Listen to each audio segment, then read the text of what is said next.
कार्य और आर्थिक जीवन। यहां पर देखते हैं कार्य क्या है। आपने कार्य का नाम सुना होगा। आप खुद भी यह सोचते होंगे कि यदि हम बड़े हो जाएंगे तो हम कोई नौकरी करेंगे, कोई काम करेंगे, पैसे कमाएंगे, बेहतर जीवन जिएंगे। और प्रत्येक व्यक्ति बेहतर जीवन जीने के लिए कुछ न कुछ काम वो करते हैं। तो यदि हम कहें कि कार्य क्या है तो हम यह कह सकते हैं कि शारीरिक रूप से अथवा मानसिक रूप से, शारीरिक एवं मानसिक रूप से जब हम कुछ प्रयास करते हैं, कुछ कार्य करते हैं, उससे कुछ प्राप्ति करते हैं तो वह कार्य कहलाता है। हम यह भी कह सकते हैं या कि ऐसे समस्त क्रियाकलाप जिनके द्वारा कोई व्यक्ति अपने आप को जीवित रखने के लिए, अपने आप को जीवित रखने के लिए शारीरिक अथवा मानसिक रूप से कुछ कार्य करते हैं, कुछ उत्पादन करते हैं, इस प्रकृति का दोहन करते हैं, अगर यह भी कहें तो वह कार्य कहलाता है। प्रकृति का दोहन इस संदर्भ में कि जब हम कोई खदान से कोई सोना निकालते हैं तो कोई कार्य करते हैं, तो कोयला निकालते हैं, पानी निकालते हैं, तो उसको हम अपने अनुकूल अपने लिए काम में लाते हैं। तो ये कार्य कई तरह का होता है। यह भी होता है औपचारिक भी होता है, अनौपचारिक भी होता है।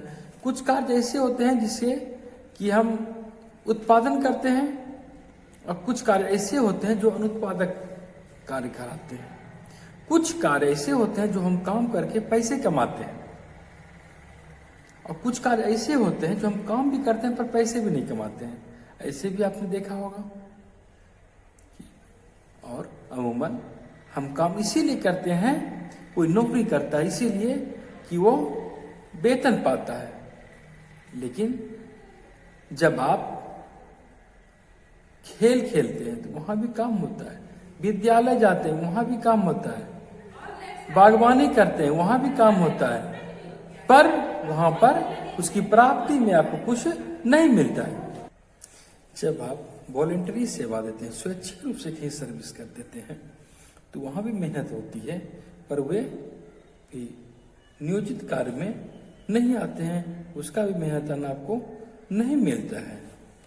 और ये भी समझ लें कुछ कार्य होते हैं बेमेल कार्य होते हैं, वो नीरस कार्य होते हैं, वैसे कार्य जो कि आपको ना चाहते हुए भी करना पड़ता है।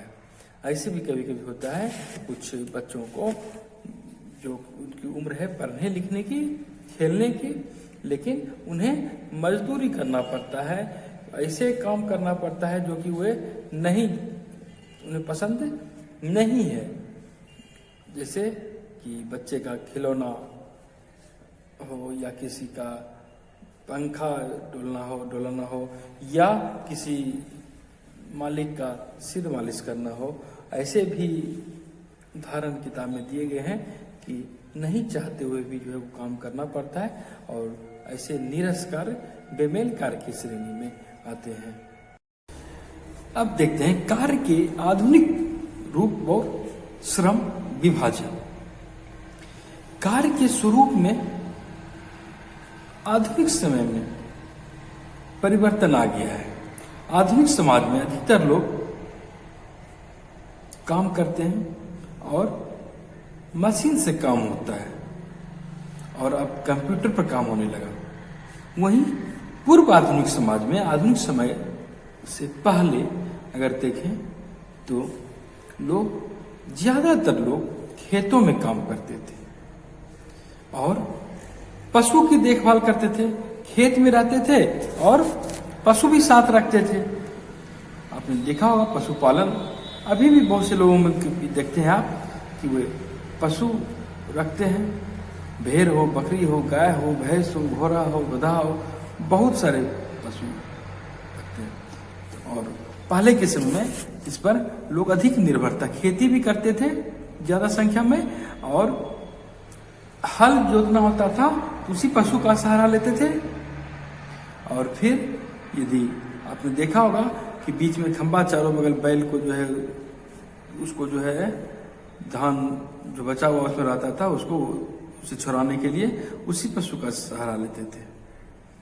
और जब औद्योगिकरण बढ़ा, मशीनीकरण का युग आया, तो समाज विकसित हुआ और जनसंख्या का जो भाग कृषि में लगा हुआ था, जो लोग कृषि का कार्य करते थे, तो वहां भी औद्योगिकरण हुआ। वह काम मशीन से होने लगा, जुताई मशीन से होने लगा, कटाई मशीन से होने लगा, तो इसका असर वहां भी पड़ा। और इसके साथ साथ मानव द्वारा जो कार्य होते थे, तो वहां अन्य सारे कार्य भी जो हाथ से किए जाते थे, मशीन से किए जाने लगे। और सड़क ही बनना है तो पहले लोग हाथ से खुदाई करते थे, मिट्टी का हाथ से भरते थे, लेकिन आप देखते होंगे आप जेसीबी से आता है, तुरंत तुरंत तुरंत काम हो जाता है। तो इस तरह मशीन हर जगह, व्यक्ति का काम जो है मशीन द्वारा किया जाने लगा। कहीं भी साधारण सा आप देखिएगा, हेयर कट होता था, बाल काटने के लिए कैंची से लोग काटता था, लेकिन अब देखिएगा मशीन से तुरंत कट जाता है। तो इस तरह हर जगह कपड़ा बुनाई होता था पहले लूम पर, उसके हाथ से, उसके बाद फिर लूम पर होने लगा, फिर और मशीन से होने लगा, कंप्यूटर से होने लगा। हर जगह मशीन का बोलबाला दिन प्रतिदिन बढ़ते जा रहा है, मशीन से किया जाने लगा है। और भारत में भी इस मशीन का काम, न विदेशों में औद्योगिकरण हुआ तो वहां तो हुआ ही, और अपने देश में भी जो ग्राम कृषि से जुड़े हुए थे, वे लोग कृषि को छोड़कर मशीन वाला काम करने लगे। पहले कृषि में मुनाफा कम होता था, वो जो अनाज होता था उसी पर निर्भर लोग रहते थे, वही अनाज की अदला बदली भी करते थे। लेकिन जब वो मशीन में काम करने लगे, जब वो फैक्ट्रियों में काम करने लगे, तो उसके बदले उसे नगद पैसा राशि मिलने लगी, और ये राशि से वो अपने जीवन को कृषि की अपेक्षा बेहतर बना सकते थे।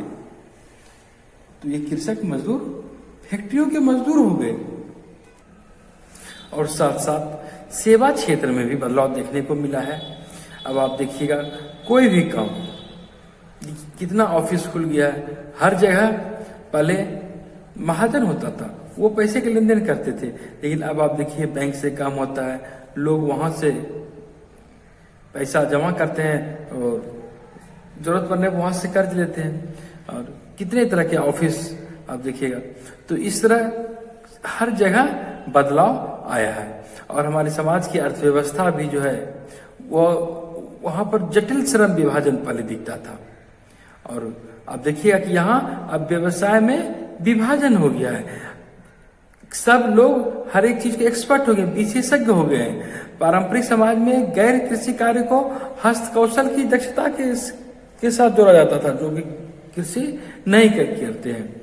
लेकिन उसके बाद समय के साथ बदलाव आया, लंबे प्रशिक्षण से पहले सीखा जाता था, लेकिन अब सामान्य श्रमिक उत्पादन प्रक्रिया के आरंभ से अंत तक पहले जो है श्रमिक विहित था, लेकिन अब उसके कार्य करने के तरीके में बहुत से परिवर्तन हो गए हैं।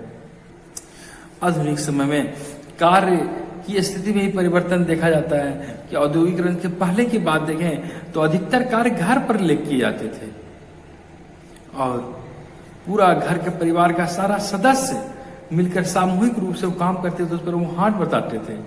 लेकिन आधुनिक औद्योगिक हुआ, प्रौद्योगिकी का विकास हुआ, जैसे बिजली और कोयले का स्थिति देखें तो बिजली उत्पादन होने लगा, पहले इतनी ऊर्जा नहीं थी, तो यहाँ पर इसमें भी बदलाव आई। और उसके बाद जब बिजली लोगों को मिला तो कार्य का संचालन करने में लोगों को सुविधा होगी, और पूंजीपति बढ़े तो उद्योगपति ने कल कारखाने का विस्तार किया, और वही कल कारखाना औद्योगिक विकास का केंद्र बिंदु बन गया। जो लोग पहले खेती करते थे, जो घर में काम करते थे, वही लोग वहां जाके काम करने लगे। और आप अपने आसपास भी कहीं देख सकते हैं किस तरह सेवा क्षेत्र में विस्तार हुआ है। और पहले कोई कपड़ा बुनता था तो फिर चरखा पर फिर उस पे मशीन, बहुत ध्रुव प्रक्रिया थी, लेकिन अब आप देखिएगा तो मशीन से वह काम बहुत ही सहजता से की जाने लगी है। और उद्योग भी अगर लगाए गए तो वहां भी जो है काम करने के तरीके में बदलाव आया। वैज्ञानिकों ने, समाज वैज्ञानिकों ने तरह तरह के देखे क्या उत्पादक बढ़ता कैसे है, उसका जीवन स्तर पर क्या असर पड़ता है। तो जो लोग उद्योग में नौकरी करने वाले थे वो विशिष्ट रूप से प्रशिक्षित किए जाते थे और उस कार्य के बदले उन्हें वेतन मिलता था। बाद में वहां मैनेजमेंट सिस्टम आया, प्रबंधक, और वे प्रबंधक फिर कार्य का निरीक्षण करने लगे, निगरानी करने लगे, और उनका कार्य था कि श्रमिक की उत्पादकता कैसे बढ़े, वे लोग अनुशासन में भी रहे और अधिक से अधिक श्रम से जो है काम लिया जाए। और आधुनिक समाज में देखें तो इसकी मुख्य विशेषता आपको दिखेगी कि परस्पर आर्थिक निर्भरता का उसमें विस्तार हो रहा है किस तरह। और हम सभी बहुत से अन्य श्रमिकों पर निर्भर करते हैं।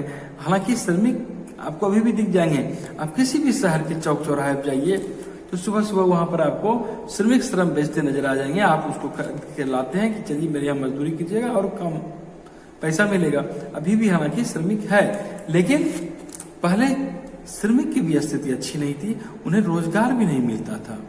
लेकिन धीरे धीरे औद्योगिक कल कारखानों ने उन्हें रोजगार दिया, उनका भी काम आसान हुआ। जो काम कठिन परिश्रम से करते थे वो काम अब मशीन द्वारा सहजता से किए जाने लगे। अच्छा, बहुत से अन्य श्रमिक पर निर्भर अभी भी करते हैं और ये हमारे जीवन को बनाए रखने वाले उत्पाद और सेवाओं के लिए संपूर्ण विश्व भर में आपको फैले हुए दिखते हैं। कुछ अब बात अगर छोड़ दें तो आधुनिक समाज में अधिकांश लोग अभी भी जो है अपने भोजन और रहने वाले मकान का या अपने उपभोग की भौतिक वस्तुओं का उत्पादन नहीं करते हैं। आप क्या समझ सकते हैं कि आप जो भोजन करते हैं क्या आप अपने से उत्पादन करते हैं? नहीं। या कोई श्रमिक है तो वो भी नहीं करता है। घर बनाना है, सब काम अपने से होता है? नहीं होता है। तो स्वनिर्भर सब काम अपने से नहीं हो सकता है।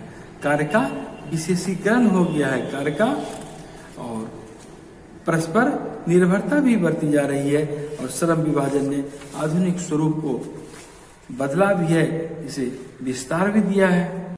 देखते हैं कार्य रूपांतरण। कार्य का रूपांतरण कैसे होता है, या आप ऐसे समझें कि समय के साथ कार्य भी बदल रहा है, वस्तु का भी कार्य बदल दिया जाता है। जैसे कोई आलू है, पहले आलू का सब्जी लोग खाता था, लेकिन अब देखिए बाजार में डिमांड है आलू के चिप्स का। तो वैसी आलू का जब औद्योगिकरण हुआ तो उसका फिर चिप्स बना के मार्केटिंग किया जाने लगा, और जो आलू 10 रुपये में बिकती थी उसको वो कंपनियां 100 रुपये में बेचने लगी। उसको बाजार भी मिल गया, खरीदार भी तैयार है। तो इस तरह कार्य का कैसे रूपांतरण हो गया। और औद्योगिक की प्रक्रिया जब चली तो इसमें कई तरह की संक्रियाओं में वह कार्य विभाजित सा हो गया। औद्योगिक इकाइयों में भी, संगठन के स्वरूप में भी चेंजिंग आया। वहां पर निगरानी की व्यवस्था की गई, उसकी व्यवस्था बढ़ाई गई, और उत्पादन में कैसे वृद्धि हो, कैसे इजाफा हो, इस पर ही अधिक ध्यान दिया जाने लगा।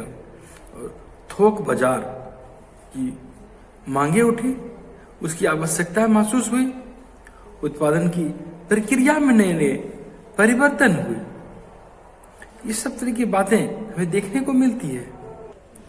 औद्योगिक उत्पादन में नई नई तकनीकें आई और वहां भी महंगे महंगे उपकरण लगाए गए और निगरानी की व्यवस्था की गई। साथ ही साथ कर्मचारियों को निरंतर प्रशिक्षित करने की व्यवस्था की गई ताकि उत्पादन क्षमता में वृद्धि हो। और वर्तमान की आधुनिक व्यवस्था में, आर्थिक व्यवस्था में आप उदारीकरण का युग देखते हैं। अधिक से अधिक बाजार को उदार बना दिया गया, व्यक्ति को अधिक से अधिक स्वतंत्रता दी गई है इस उदारता में, और व्यक्ति भी इसकी मांग करता है कि हमें जो चाहिए हमें करने दो। हर तरह की आजादी में आर्थिक आजादी भी महत्वपूर्ण है। हम जैसा चाहे बिजनेस करें, हम जितना चाहे मुनाफा कमाएं, और सरकारें भी दी। और आज आपने नाम सुना होगा ग्लोबलाइजेशन का, भूमंडलीकरण का। पूरी बाजार को खोल दिया गया, पूरी दुनिया को खोल दिया गया और बाजार का इतना विस्तार कर दिया गया कि यहाँ का सामान वहां, पूरी भारत का सामान विदेशों में, विदेश का सामान भारत में, किसी भी देश का सामान किसी भी देश में बिकता है। तो बाजार को भी खोल दिया गया, पूरी बाजार, पूरी दुनिया एक गांव के रूप में तब्दील हो गई। बाजार अर्थव्यवस्था का बोलबाला हो गया, उसका प्रभाव बढ़ा और एक नई व्यवस्था के रूप में वही फैक्ट्रियां टिक सकती थी जिसमें की दक्षता थी, जिसमें अधिक क्षमता थी, जिसमें गुणवत्ता थी, अन्यथा उनका विनाश संभव था। वो टिक नहीं पाते आज के बाजार में। और यही कारण रहा कि कई ऐसे देसी कल कारखाने, उद्योग धंधे नष्ट हो गए। विदेशी कंपनियों की आंधी में वे टिक नहीं सके, अपने आप को टिका के नहीं रख सके। यहाँ पर गौर करने वाली बात यह है, आप समझ सकते हैं कि उदारीकरण के दौर के बाद इसका श्रमिकों पर क्या प्रभाव पड़ा। तो बाजारवादी व्यवस्था, पूंजीवाद, उस श्रमिकों के हित पर ध्यान नहीं देता है, उसको अपना मुनाफा चाहिए और मुनाफा ही पूंजीपति की, पूंजीवाद की मातृभूमि होती है। उसको श्रमिक के हित से कोई मतलब नहीं है। तो इसी को समझने के लिए बंगलोर में एक वस्त्र उद्योग पर एक अध्ययन किया गया था, कपड़ा फैक्ट्री था, और वहां की जो रिपोर्ट आई उसका एक भाग आपको हम सुनाना चाहेंगे। उद्योग बड़ी आपूर्ति श्रृंखला का एक अनिवार्य भाग होता है और इस प्रकार निर्माता की स्वतंत्रता उस सीमा तक ही सीमित होती है। उसकी स्वतंत्रता एक सीमा बन जाती है। डिजाइनर से लेकर अंतिम उपभोक्ता तक वास्तव में सैकड़ों से अधिक संक्रियाएं होती है एक माल बनने में, जहां पर उसका उत्पाद होता है और जो उसको उपभोक्ता होते हैं। तो वहां तक में कई एक चरण से उसको गुजरना पड़ता है। वहां पर इस श्रृंखला में सैकड़ों संक्रियाएं होती है और उसमें केवल 15 संक्रियाएं ही निर्माता के हाथ में होती है। और वेतन वृद्धि से लेकर किसी भी तरह का आंदोलन की बात हो तो वहां पर वो फैक्ट्री मालिक उसको सहानुभूतिपूर्वक विचार करना पसंद नहीं करती है। वो चाहते हैं कि मजदूर श्रमिक संघ का हस्तक्षेप कम से कम हो, उसका दबदबा नहीं रहे, उसका नियंत्रण नहीं रहे, उससे पूर्णतः हम आजादी में जिए। न्यूनतम मजदूरी की बात हो या वेतन बढ़ाने की बात हो, इससे कंपनियां भागती है और वे वहां चले जाएंगे दूर इलाके में जहां कि उसे कम मजदूरी पर मजदूर मिल जाए। उनकी कोशिश यह होती है कि जो फुटकर विक्रेता होते हैं उनका उन्हें समर्थन मिले ताकि उनका माल, उनका उत्पाद खपत होता रहे। स्थानीय एजेंसियों पर भी दबाव बना सके, इस तरह की बातें होती है। और आप देख सकते हैं, समझ सकते हैं कि अर्थव्यवस्था किस प्रकार समाज को प्रभावित करती है। इस सामाजिक विश्व का दायरा आर्थिक परिप्रेक्ष्य से प्रभावित होता है, इससे संबंधित होता है। इससे भी हम इनकार नहीं कर सकते हैं, उसका प्रभाव पड़ता है। विशेषकर देखते हैं कि मांग किस प्रकार निर्धारित की जाती है। बाजार में नए नए उत्पाद आते हैं तो किस तरह उनका विस्तार किया जाता है, उपभोक्ताओं को लेने के लिए मजबूर कर दिया जाता है। छोटा सा उदाहरण आप इस रूप में समझ सकते हैं कि मोबाइल को देखें। पहले मोबाइल नहीं था, लेकिन बाजार में मोबाइल आने से लोगों को उसकी आवश्यकता बताई गई और लोगों को भी आवश्यकता महसूस हुई। और आज देखिए एक नए स्वरूप में मोबाइल से बाजार आपको भरा भरा मिलता है। आप समझ सकते हैं किस तरह बाजार के स्वरूप में परिवर्तन होता है। 5G अभी प्रचलन में नहीं है, लेकिन लोग उस ओर अपेक्षा कर रहे हैं, उम्मीद भरी निगाहों से कि अब 5G आएगा और हम उसका फिर लाभ लेंगे। और मोबाइल आया तो फिर वहां पर उनकी आर्थिक स्थिति प्रभावित हुई, फिर सामाजिक स्थिति बदली। एक संबंध, जो सामाजिक संबंध था, वह भी पूर्व की अपेक्षा एक नए स्वरूप में अब दिखती है। डिजिटल रिलेशन का विस्तार हो रहा है। लोग आपस में वार्तालाप भले न करते हो, लेकिन डिजिटल स्वरूप में वो वार्ताएं हो रही है। एक नए समाज की रचना हो रही है।